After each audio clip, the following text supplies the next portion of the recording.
Today we will discuss about ECM remodeling in the cancer cells.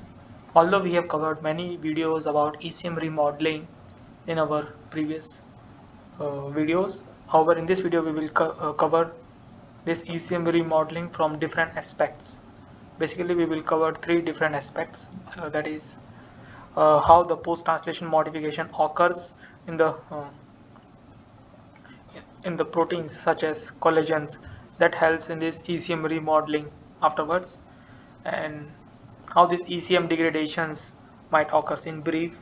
And even though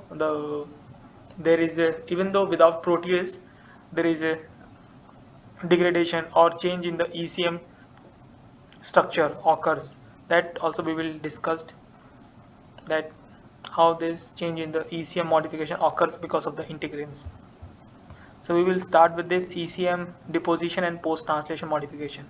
So in this case, as we know from many of our previous videos, there's in the cancerous cells, one of the major component in the tumor microenvironment or the extracellular matrix surrounding the cancer cells is collagen. So how this collagen forms? Collagens usually starts to form in the endoplasmic reticulum where pre-pro-collagen forms. Thereafter it goes for post-translation modification, and the post-translation modification not only limited to the glycosylation, but there are also like disulfide bond formations and other post-translation modification also occurs, and thereafter it will form this pro-collagen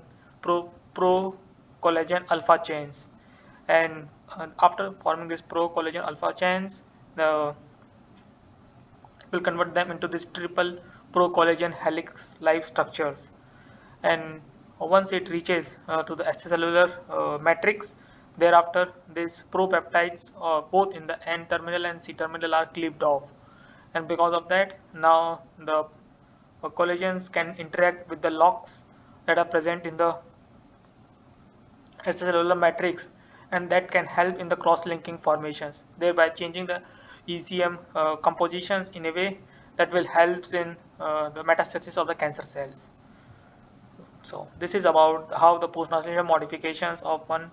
This is about how an example. This is an example that shows how the post-translational modifications of one proteins can cause this ECM compositions changes that helps in the cancer cell metastasis. Now we will discuss this ECM degradations.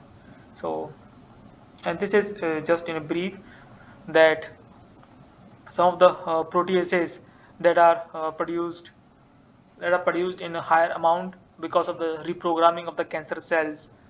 Because of the reprogramming, the cancer cells will basically these proteases including MMP, that is matrix metalloprotease, helps in the cleavage of this ECM, helps in the cleavage of the ECM surrounding the cancer cells. And this ECM fragment will induce these ECM fragments will induce signaling within the cells or within the cancer cells in a way that will trigger metastasis or migrations, or we can say that it helps in triggering this EMT uh, related signals, that is epithelial to mesenchymal transitions related signals.